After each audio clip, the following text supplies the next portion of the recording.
Ladies and gentlemen, welcome back to MPJ Rock Album Review Show, and welcome once again to my panel, to William, to Dom, and to Trish.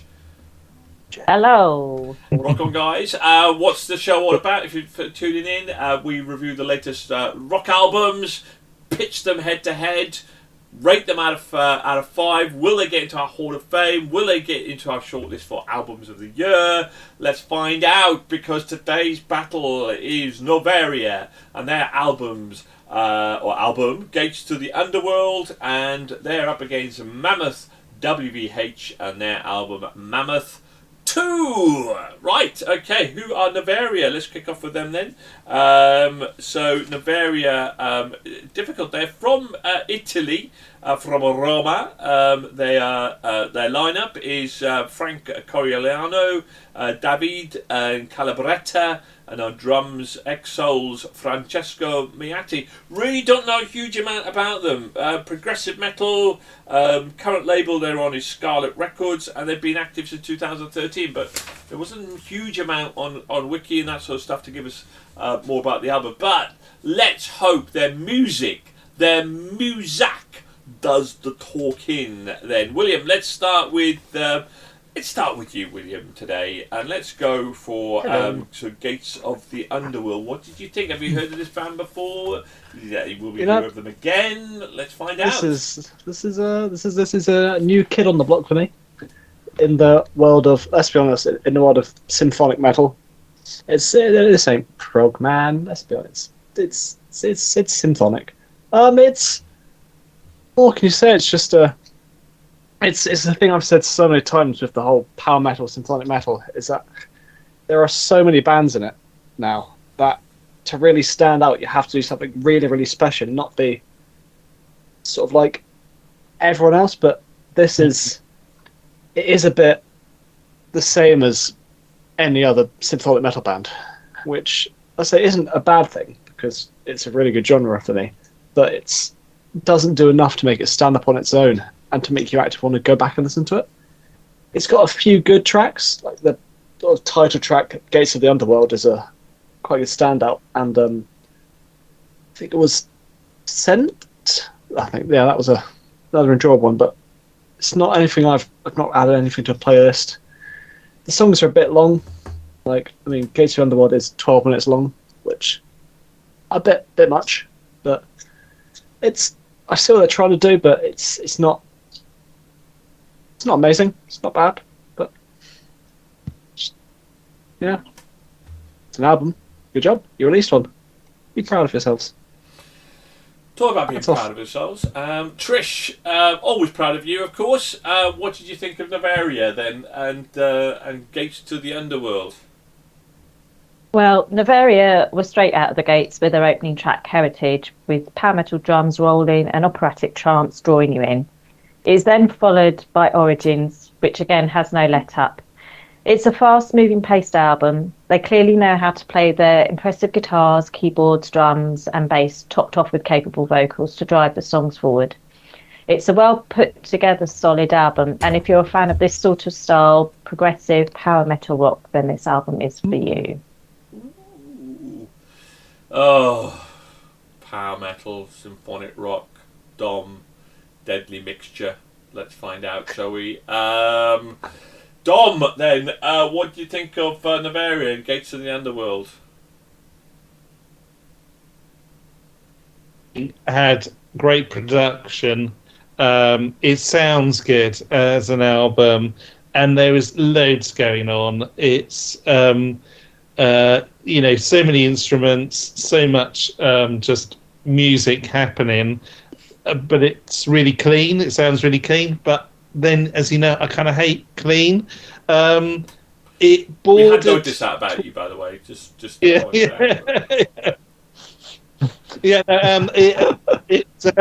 It kind of borders on the cheesy, maybe. I found it all a bit cheesy. My problem with it is, with this type of music generally, is it doesn't have any hooks. There's no hook in there. It's just noise, and it's like noodling from start to finish. It just feels really showy, and that as an album, they just forgot that they needed to be catchy as well to be good music. It's like somebody getting a whole load of instruments and then like just chucking them in your face. That's what it felt like to me. And then to rub salt into the wound, the album is like over an hour long, and most of the songs have got intros that just go on forever and ever and ever. And yeah, I mean, I'll give it its due in terms of musicianship, amazing, and production, great. But yeah, just not my thing. Oh, I've heard worse.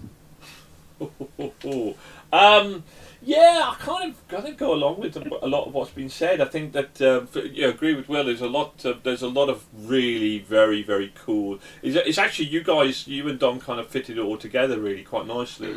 Is that they are actually really solid. It's a solid album. And then Dom mentioned the fact that they forgot to be catchy. And absolutely right. When you hear about things like Beyond the Black that we've listened to, and obviously last year's winner, which was Visions of Atlantis, there was some commercialisation catchiness to it, and they had forgotten that rather than getting too immersed in trying to be too thematic.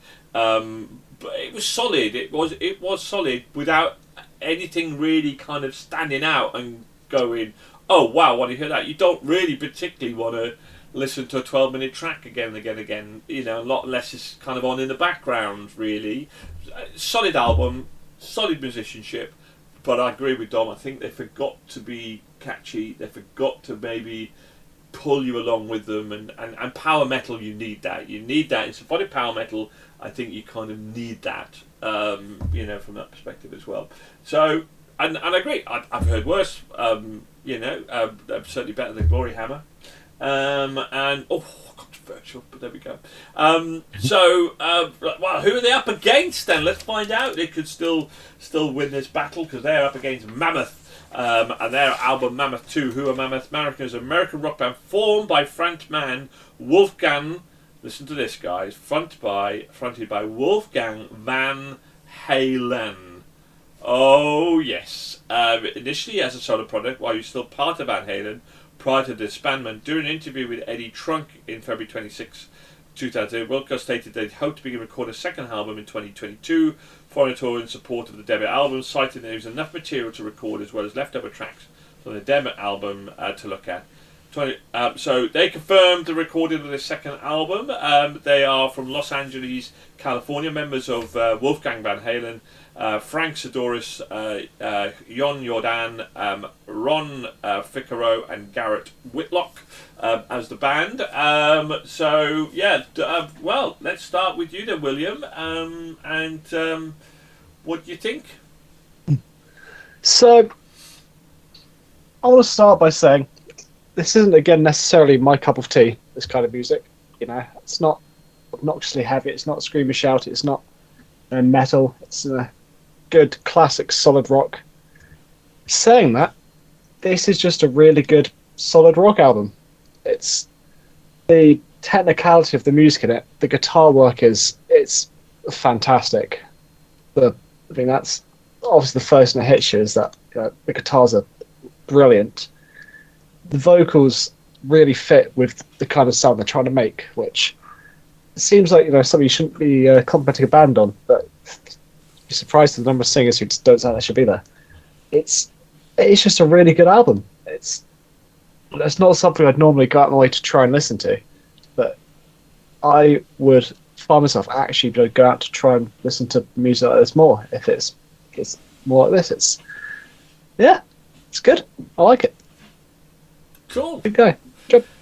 Well, Solid, if I mate. had to pick Solid. somebody that would float their boat, it would be none other than our resident rock chick, Trish. Mammoth. Did you want to? Well, I don't know really. Did you want to rock? So, Mammoth, I was lucky to see them supporting Def Leppard in concert earlier in July. So, did it live up to its title and be a Mammoth album? On first listen, I felt good, solid rock album that ticks all of what a solid rock album should be. And Wolfgang has definitely inherited his dad's talents, and there are some epic guitar riffs in there. I mean, the tracks Erase Me, Waiting, brilliant tunes that have you toe tapping and want to sing along. And after second and third listen, This is a grower. Now, talk about growing and somebody who grows on you. Dom, were you a Van Halen fan? Did this kind of go? Has Wolfgang carried on the torch?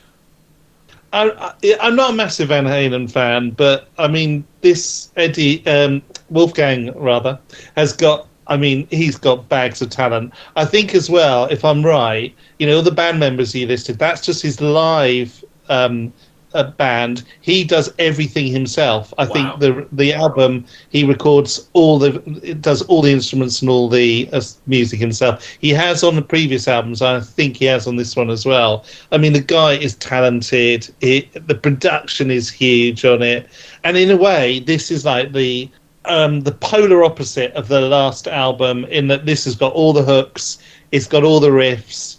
It's got everything that's going to draw you in and is so catchy. And, as I say, Wolfgang plays all the instruments and does all the singing himself on the recordings.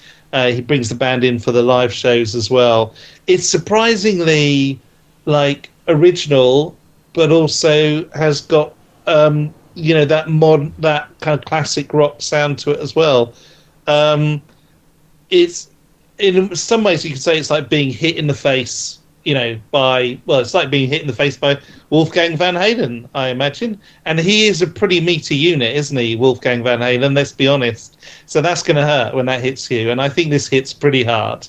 And I enjoyed it. Yeah, it was a cracking album, wasn't it? I love Right, ? Hope You Choke. It was a full-on, my cup of tea. This is what, I do like, I was a massive fan of Van Halen. I thought they were terrific. And then Davey Roth, I watched one of, and I still say probably the best concert I've ever been to is a Davey Roth concert. Right up my street, but more modern. It wasn't a homage to Van Halen. It was their own sound, and based on that they had that 80s rock in their DNA, and sometimes you can bring up 80s rock and it's just a regurgitation, and it's just a bit, well, I've heard it all before, but I thought this was fresh. I thought it was powerful. I thought the production and the musicianship was absolutely spot on. This was a blind of an album. Absolutely terrific. Really enjoyable. Really fun. High quality. I mean, long live Mammoth. I think I would love to see them in concert. I think it would be a fantastic experience. Really good. Loved the album. Brilliant. Well done. Absolutely terrific. What a way to end the first tranche of albums, the first 10 albums that we reviewed today. Let's find out, shall we? I think this one, well, I think the battle might end up, but let's crack on and let's find out then. Will, Noveria. Oh, let's go. It's a solid 3. Solid 3. Solid. Trish. 2.5. 2.5. And Dom. I'll give it a 2. I give it 3.5. It's all right. Okay. Solid. We're looking at 4, 6, 9, 11.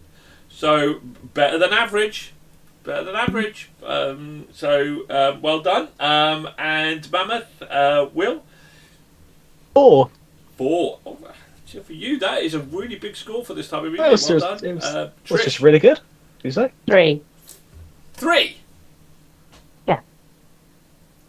Sorry, shall I ask you again? What was your score for Mammoth? 3. 3. Correct. We got our votes in the wrong order here. Sorry, Will scored more than you for this type of album. That's just extraordinary. Wow, I wasn't expecting that. I'm a bit taken back by that. Dom. I'm going to give it a 4. 4. It's great. So much fun.